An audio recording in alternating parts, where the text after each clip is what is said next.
Hello semester 5 students. तो आज का जो क्लास है सेमेस्टर 5 बीएससी मैथ्स ऑनर्स का एक पेपर है दैट इज लीनियर अलजेब्रा। उसमें आज का जो टॉपिक हम लोग पढ़ने वाले हैं एडजॉइंट ऑफ ए मैट्रिक्स। ये पार्ट 2 लेक्चर है बिकॉज मैंने आपको पार्ट 1 में बताया था कि और एक पार्ट आएगा एडजॉइंट ऑफ ए मैट्रिक्स जिसमें हम 3x3 ऑर्डर वाले मैट्रिक्स का एडजॉइंट निकाल कर दिखाएंगे, आपको प्रोसेस बताएंगे। इसके पहले वाले क्लास में हमने 2x2 ऑर्डर वाला मैट्रिक्स का एडजॉइंट कैसे निकालते हैं प्रोसेस के थ्रू प्लस एक ट्रिक के बारे में भी डिस्कस किया था।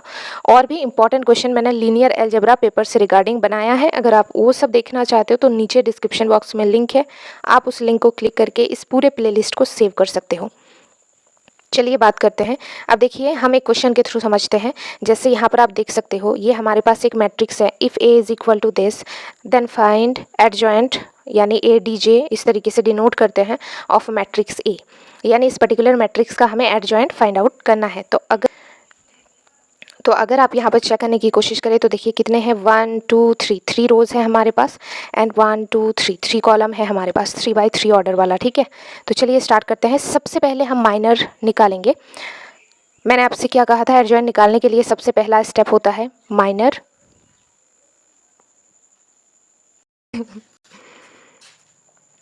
सबसे पहला स्टेप है हम लोग निकालेंगे माइनर्स, उसके बाद निकालेंगे कोफैक्टर्स, उसके बाद ये जो हमारे पास एक कोफैक्टर मैट्रिक्स बनेगा उसका हम ले लेंगे ट्रांसपोज, और ये होगा हमारा एडजॉइंट ऑफ मैट्रिक्स ए या फिर जो भी मैट्रिक्स देगा।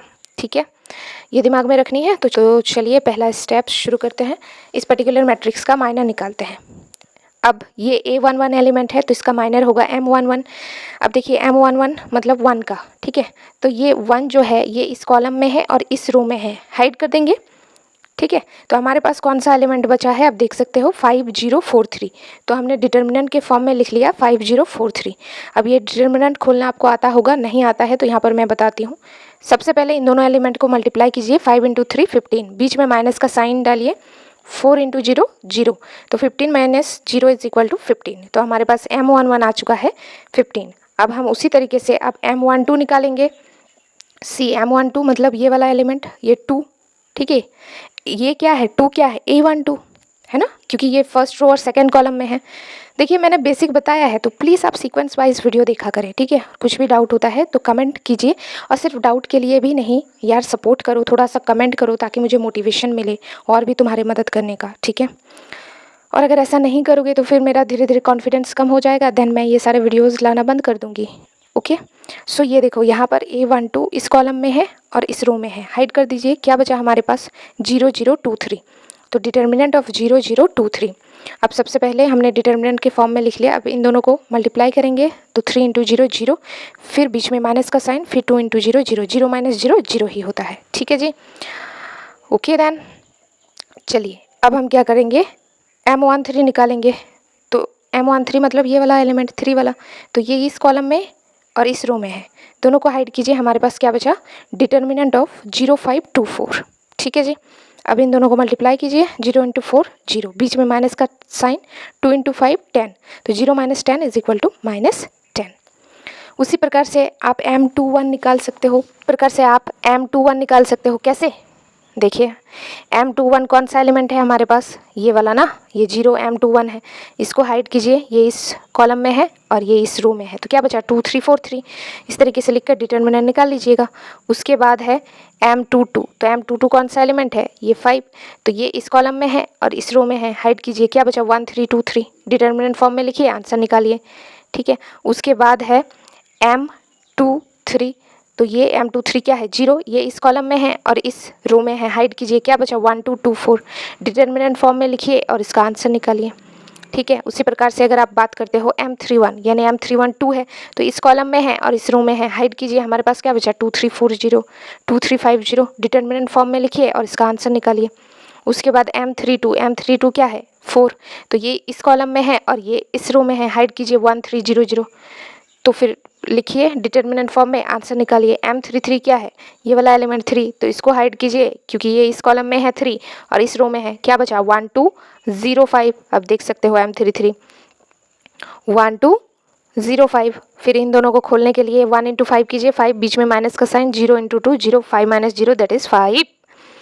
ओके जी, अब हम निकालेंगे माइनस, तो सारे निकल गए है ना।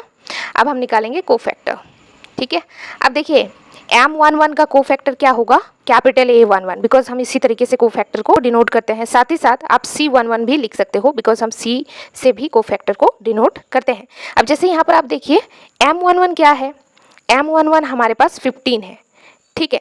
तो A11 क्या होगा, क्योंकि M11 का कोफैक्टर A11, ये भी 15 ही आपको as it is copy paste मानना है। अब आपको साइन के लिए क्या करना है, यहाँ पर देखिए 1 1 है, तो 1 + 1 को जोड़िए, कितना होता है 2। 2 हमारा क्या है, इवन नंबर है, और इवन के लिए प्लस लगता है, समझे। अब यहाँ पर देखिए M12, तो M12 का कोफैक्टर होगा A12, तो M12 क्या है 0, तो A12 क्या होगा, पहले आप लिख लीजिए, वही सेम चीज़, वही सेम लिखना है 0। अब साइन के लिए देखिए चेक कीजिए, 1 + 2 क्या होगा 3, 3 हमारा ऑड नंबर है, ऑड के लिए माइनस लगता है, तो आप चाहे 0 लिखो या -0 सेम ही है, तो इसका 0 ही होगा, ठीक है। और एक दिखा देती हूँ, बाकी आपको सिमिलरली ऐसे ही करना है। M13 का कोफैक्टर क्या होगा A13, ठीक है। तो M13 आपको एज इट इज़ लिखना है, M13 क्या है -10, तो A13 भी आपको पहले एज इट इज़ लिख लेना है -10। अब आप साइन के लिए सोचिए, यहाँ पर 1 + 3 को 1 + 3 कीजिए, मतलब इन दोनों को ऐड कीजिए, इन दोनों को ही तो ऐड करना है। तो 1 + 3 क्या होगा 4, 4 हमारा क्या है, इवन नंबर है, इवन नंबर के लिए प्लस लगता है, तो ये तो -10 है, लेकिन इसके आगे क्या लगेगा प्लस, तो प्लस इंटू माइनस में माइनस, तो आंसर इसका -10 होगा, ठीक है। तो इस तरीके से आपको माइनर जो आया है वही कोफैक्टर, लेकिन साइन के लिए आपको दोनों को प्लस करके देखना है। अगर इवन आता है तो आगे प्लस लगाएंगे आप, पहले as it is copy paste मान लेना है आपने, ठीक है। उसके बाद साइन के लिए आपको चेक करना है, दोनों को प्लस करके, अगर इवन आता है तो आगे प्लस लिखिएगा, ऑड आता है तो आगे माइनस लिखिएगा, उसके बाद सॉल्व कीजिएगा, ठीक है। तो ये हमारे सारे कोफैक्टर्स निकल गए हैं, ये आप चेक कर सकते हो, सारे कोफैक्टर्स निकल गए हैं। अब इन सब का मैट्रिक्स बनाते हैं। A11 की जगह पर हम लिखेंगे 15, A12 की जगह पर 0, तो यहाँ पर आप देख सकते हो हमने उसी तरीके से इसका मैट्रिक्स लिख लिया है। ये हमारा कोफैक्टर मैट्रिक्स आ चुका है। अब एडजॉइंट क्या होता है, इस कोफैक्टर, ये जो हमारे पास कोफैक्टर मैट्रिक्स आया है इसका ट्रांसपोज, ठीक है। तो ट्रांसपोज के बारे में मैंने आपको बताया ही हुआ है, कैसे लेते हैं, ये फर्स्ट रो जो है ये फर्स्ट कॉलम में आ जाएगा, सेकंड रो है सेकंड कॉलम में आ जाएगा, थर्ड रो है थर्ड कॉलम में आ जाएगा, ठीक है। और ये है एडजॉइंट ऑफ मैट्रिक्स ए। मिलते हैं नेक्स्ट पार्ट में, तब तक ये आप कंप्लीट कर लो और कमेंट में ज़रूर बताना क्या लगा है। कमेंट में पढ़ती हूँ, तो प्लीज़ कमेंट करना ना भूलें। साथ ही साथ वीडियो को लाइक करना, एटलीस्ट अपने 5 फ्रेंड्स के साथ शेयर करना। बाय बाय, मिलते हैं, टेक केयर।